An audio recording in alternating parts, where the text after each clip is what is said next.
Join us for a review of the Porsche Taycan. Let's go!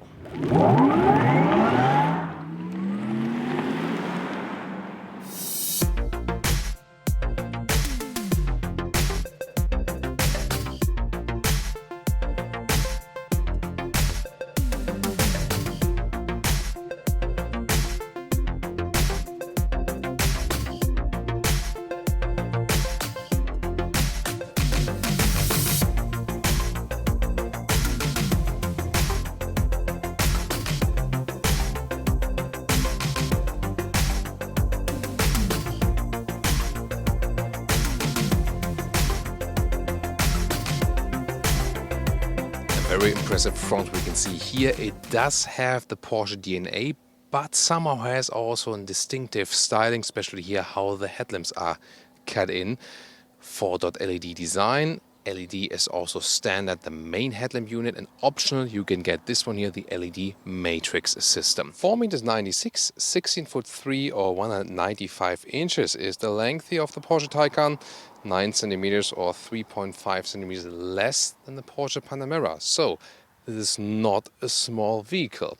You can see, by the way, these door handles. They are at the moment, let's say, opened, so they come towards you a little bit, and then you can open them.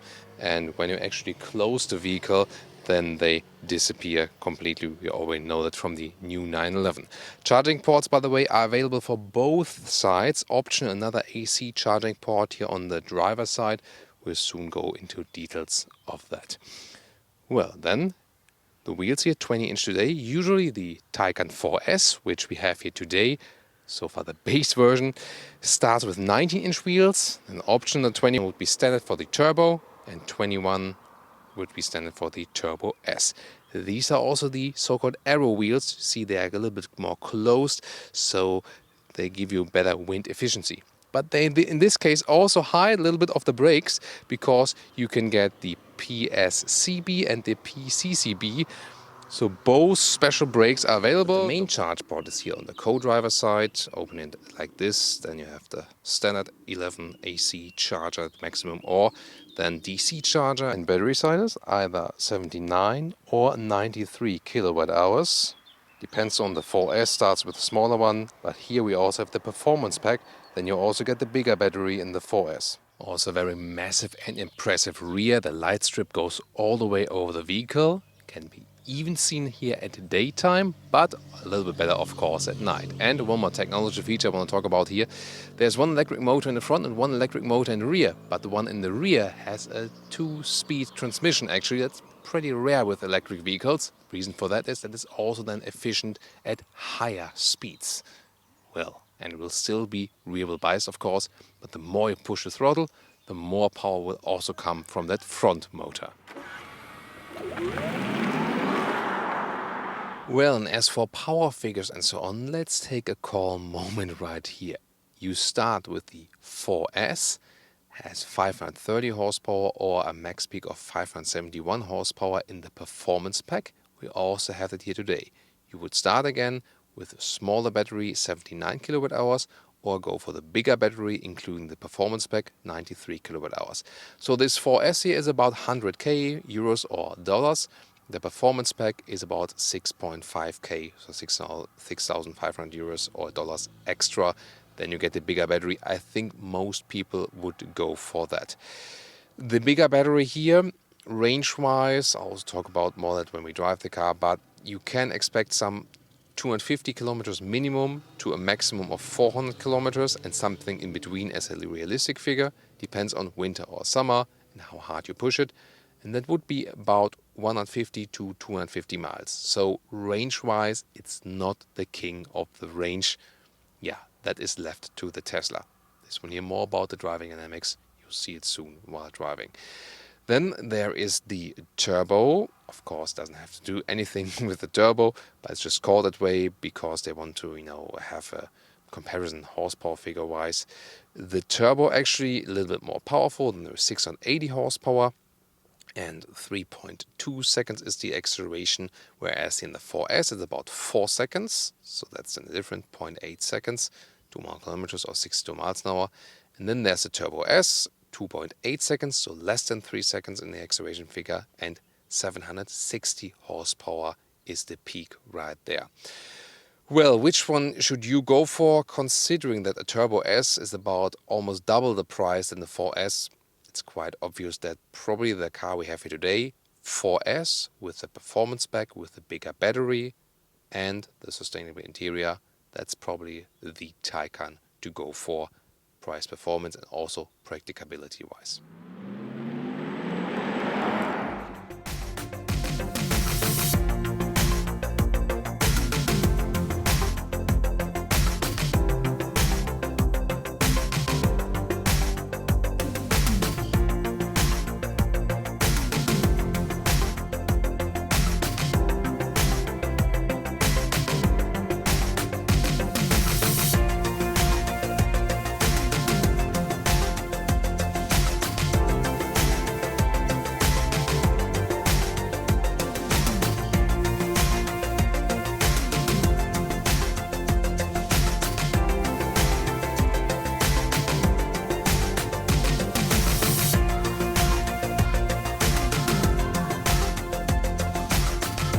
This one is the crucial interior because that's the animal-free one, the vegan interior, so there are no animal materials in this exact version. And there are also different colors available. This one here is the gray one. There's also a bluish gray one available and the black one, so different colors, and also two-tone of that, so you can also mix it a little bit. On the inside you have some fabric, then you have some microfiber or alcantara on the inside of the bolsters, and then some leatherette on the outside. And it's also very well sourced from recycled materials as well, and also 80% less CO2 output, so in any case more sustainable. And even the floor mats, they are, for example, also from recycled materials from old fishing nets, and also in the ground floor below that. Audi also used it in the A3, but they are also here, the Volkswagen Corporation started to use it for their more premium luxury cars. Really cool. Also the steering wheel here, in this case microfiber, you'll love it. It has a great grip. Now getting inside, how does it feel like? Does it feel like in a sports car? Well, it does feel low, definitely, but not too low, so a little bit higher than in a very low sports car, definitely, but a sporty atmosphere, no doubt about that. This is the closed top, but you can also get a fixed glass roof. That's also available here with a normal one. Just here, 1m86 or 6'1", but significant heck room still. Now the interior overview, soft touch materials here, and a very beautiful clean layout. However, the high gloss black materials, I'm not so sure about that. So yeah, don't fancy this setup. I mean, yeah, maybe they should have gone for something else there, but the overall layout is really clean and cool, and the materials here are also soft, so there's really good processing. There is an additional screen available here for the co-driver, by the way, so what's not installed here in this vehicle. So let's focus on the main screens we have here today. So the left part here, curved display in 16.8 inch. Soon more deals to that. Then the central screen right here is 10.9 inch. And then there's this additional 8.4 inch. And this is a standard setup. Then again, the additional would be here, which would be mirroring this for the co-driver. So basically how it works, you control the screen in instruments like this here with your thumb, or switch between the three gauges. Left side of steering wheel, for example, for the volume or for voice input. Driving mode selector on the steering wheel, that's quite handy. And so then I pick here which gauge I want to control, like this. So I start on the left part, and then, for example, I can pick the all-wheel drive distribution here. That's a good choice. For example, in the middle part, you can go with the power meter or with the map. That's, of course, handy then for the GPS. However, also here's some, options, but you can also go for the extended map. This is a cool function and really makes use of the digital instruments. Or when you're not focusing on GPS, then go with this. And on the right side, for example, here the driving modes, but also the sport chrono if you want to do some lap times, or then the small part of the navigation would also be possible. And then we have the central screen right there. Let's take a look at the CarPlay integration. Looks like this. Here we go. It's actually neatly done. Then we can go back to the Porsche menu, and important are these car settings. For example, we'll test the electronic sports sound with off or on. Which one will we like better? Recuperation can be set to on, off and auto. I'll explain that in the driving part. And also when I change the driving modes, it changes accordingly here, depending on what I set, like the range mode, the normal mode, Sport Plus, or you can also individualize everything right there. So now look here at the GPS, which also has the satellite view, but you can also deactivate it for a better overview. See, it takes some time, also depends on the web connection, but so far also quite nice. You can get along with this system. I've seen easier ones, I've seen more complicated ones, so the top part here is actually quite okay. So more details to the lower screen here. Yeah, again, as I said, here you can either click like this, but you really have to click. There's also haptical feedback. You can also tune up or down the volume, and then you can also slide a little bit, but yeah, sometimes it works better, sometimes not. Yeah, I don't know. Really complicated to change the temperature. Seat heating is right here. You can also access here the current charge state, for example. Of course, always a classic here, this analog clock right in the center.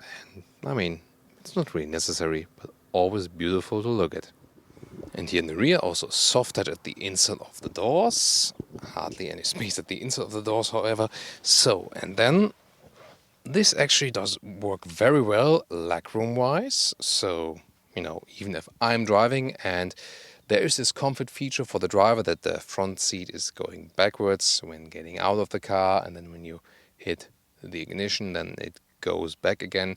So, but at the moment it's in the driving position. So, but legroom wise, no problem. Headroom wise, it does work when I leave my lumbar, my spine all the way, relaxed. But when I put my spine upright, yeah, then I do slightly hit my head. But I mean, you can sit here in a relaxed way with 4 toy adults. That is actually possible. And the front trunk looks like this. It's of course secured here, so you have to use this one here, and then there's, for example, storage for your charging cable. You can have this box or this bag, very heavy, but also some more space as an alternative to put a backpack in or something. So the rear trunk area is opened down there, and then you have 330 liters in the back. And when I just put the cabin trolley right here in, you see it does hardly work in a vertical way, but it does fit, so that's actually okay. Welcome to Thomas's Driving Lounge, active driving lounge with the Porsche Taycan 4S today. We'll turn on the electric sports sound because I just want to test it, how it sounds like when we accelerate with this artificial sound then. Let's see how that working goes. And we'll also put it in the Sports Plus mode to get the best acceleration, stiffer chassis or stiffer suspension. And also the car is lowering then just a little bit. And we'll accelerate from 30 kilometers an hour and just go all the way through. Let's go.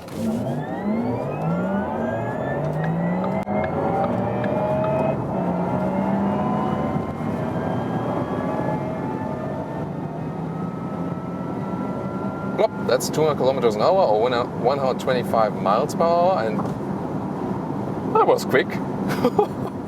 Wow. I mean, I should give a small replay, not from the action cam, but actually from the main camera, of how my head was pushed backwards at the first acceleration. This is the difference in here with the electric vehicle.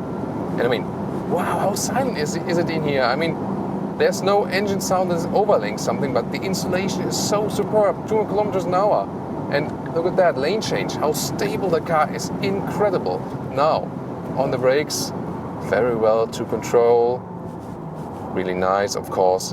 Now gaining back some energy, whereas with the ICE cars, there wouldn't be any energy to gain back. Wow, this is here longer than the 911, a little bit shorter than the Panamera.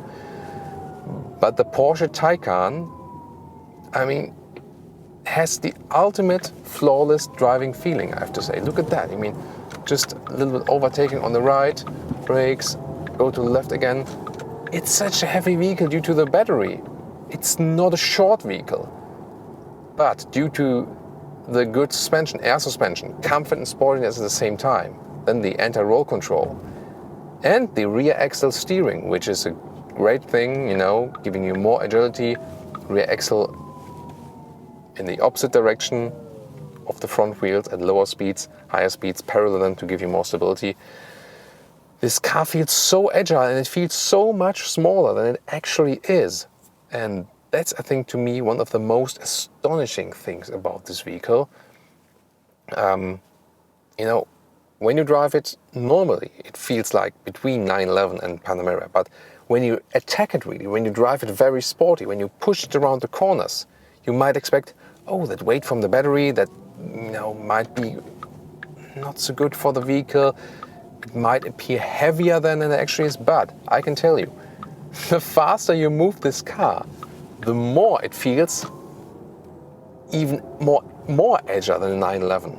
You know, at some point you rather have the impression, wait a minute, am I in a 718 and not in a 911? So that's really cool. So to me, probably one of the best things about this car, it feels smaller and more agile than it actually is. And that shows again, for sports cars, having the battery and putting it really low for the lower center of gravity is just a great idea. It really plays in the favor of sports cars. Now starting from 80 kilometers and going all the way through.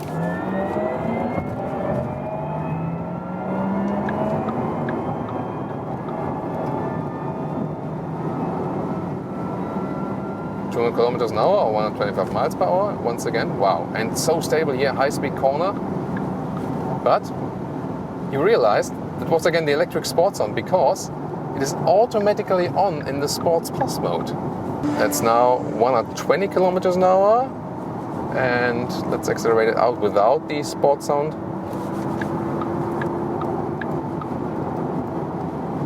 That's 180.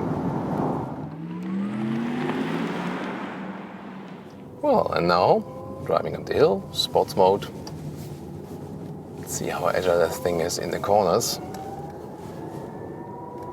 Again, this flawless acceleration, you hardly notice how fast you are. Low center of gravity, PTCC, the anti-roll control. I mean, this car is keeping upright all the time. It's not leaning to the sides at all. At the same time, the air suspension doesn't make it too rough. I really like that. So you have indeed a good compromise between comfort and sportiness. And you guys maybe remember we've driven the same track here with the 911 Turbo S. The 911 Turbo S, of course, feels more extreme. You know, you also have the sound and it's a little stiffer from the whole setup. But I can tell you, this one here doesn't feel less agile and in a way, maybe even more. I mean, acceleration is always there instantaneously. It's even more flawless than in 911 Turbo S, I have to say. Wow. And this, you know, this low center of gravity is really hooking me into the ground. Perfect control all the time. I have to be a little bit slower here on the road.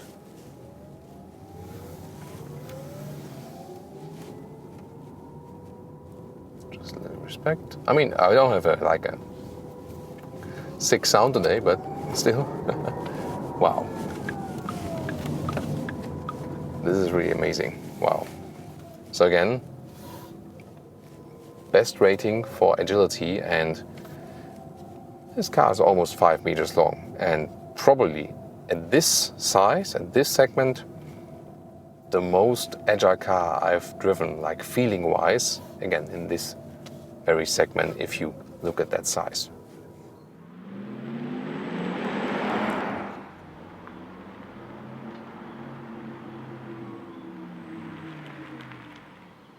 And now to our conclusion for today with the Porsche Taycan 4S. Well, the all-electric Porsche here, does it work? Yeah, definitely. It's a true Porsche. It has the true Porsche feeling. Maybe when you really push it, a little bit like a 718 because of the lower center of gravity and this extreme sportiness they mastered here, but at the same time it's very comfortable. To me, actually a better drive than the 911 and also a better drive than the Panamera, although it's almost the same length than the Panamera. It will make no sense if you make long commutes, long range and so on with it. Don't trust in it to have a high range. In winter it will drop down, and when you push the throttle really hard it will drop down significantly. It's no match to a Tesla range-wise, but it is so agile and so well executed in the driving that in this respect then it does beat the Teslas. You feel really one with the vehicle, although it's not a short one and it's not a small one. And that's to me one of the most astonishing things about the car. The interior is very well executed, especially in this trim here, the animal-friendly one, the sustainable one. Finally, Porsche is going on that way. Again, the driving experience is really, really cool. I can just recommend it. And what a great boost from the electric power. And electric drive and sports cars is really making sense. And another thing to criticize is for sure the infotainment input, the control input, which is really complicated and not user-friendly. I think they really have to work on that and to get an easier solution, especially for the climate input. Well, but overall, a very impressive ride, and that's where the future is going at Porsche, and I think it's actually a good one. Thanks so much for tuning in today. Please leave us your comments and also tune in to other Taycan reviews or maybe some other Porsche reviews, 911, 718 and so on. See you there.